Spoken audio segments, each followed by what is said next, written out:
На этом участке дороги от Кызыла до Карахака сбавлять ход вынуждены даже внедорожники. К плохой дороге привыкнуть невозможно. В этом каждый день убеждаются жители села, многие из которых работают в Кызыле. Проблема небольшого села, расположенного в стороне от федеральных трасс, в течение ряда лет оставалась вне поля зрения властей. К сегодняшнему состоянию трассы применим только эпитет «ужасное», отметил Владислав Хавалык. Проехав по убитому участку, он сразу дал поручение региональному Миндортрансу.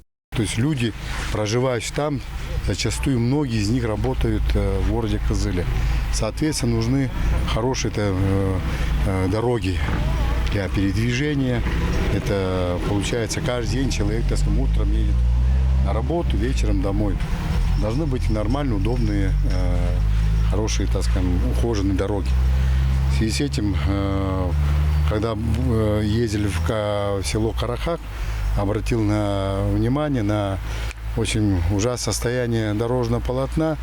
Сразу дал поручение министру транспортно-дорожного хозяйства в ближайшее время организовать там ремонт работы, ямочный ремонт. Вторая проблема, которую жители села обозначили перед исполняющим обязанности главы Тувы, касается учебного процесса. В Карахаке сейчас работает две школы. Первая старая, 40-го года постройки, но с оборудованным помещением для уроков труда. Вторая относительно новая, 80-х годов и со спортивным залом. Вот и ходят дети почти что за километр на уроки труда в старую школу, на физру в новую.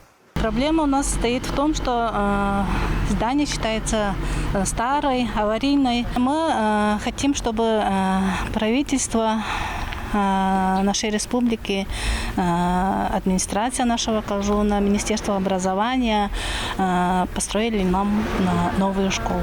Всего детей школьного возраста в Карахаке около 300. Под одной крышей второй школы, рассчитанной на 340 мест, могут учиться все. Прояснив ситуацию, решения принимают на месте в присутствии местной администрации, руководства Минобразования и Минстроя. Можно старшие школы и начальные школы можно объединить под одним небом, как говорится, под одной крышей. Просто здесь вопрос, возможно, возникнет для уроков труда, для девочек и мальчиков, да. Там нужно пристройки, либо отдельно стоящее здание, ввиду того, что там шумно будет, да, станки будут работать, возможно, какое-то отдельно стоящее здание сделать, посмотреть мощности котельной, в том числе, да, если достаточно, значит достаточно. Я думаю, еще должно быть одна школа, должно быть на одной территории. На обратном пути в Рио главы Тувы также ознакомился с ходом первого этапа строительства автодороги Карахак-Черби. Обновление этого участка дорожного полотна между Кызылом и прекрасными местами отдыха Кызылского Кажуна должно быть завершено в течение 2 лет. Мадр Сандан, Владимир Сюртук, Ангер Оржак, Тува 24.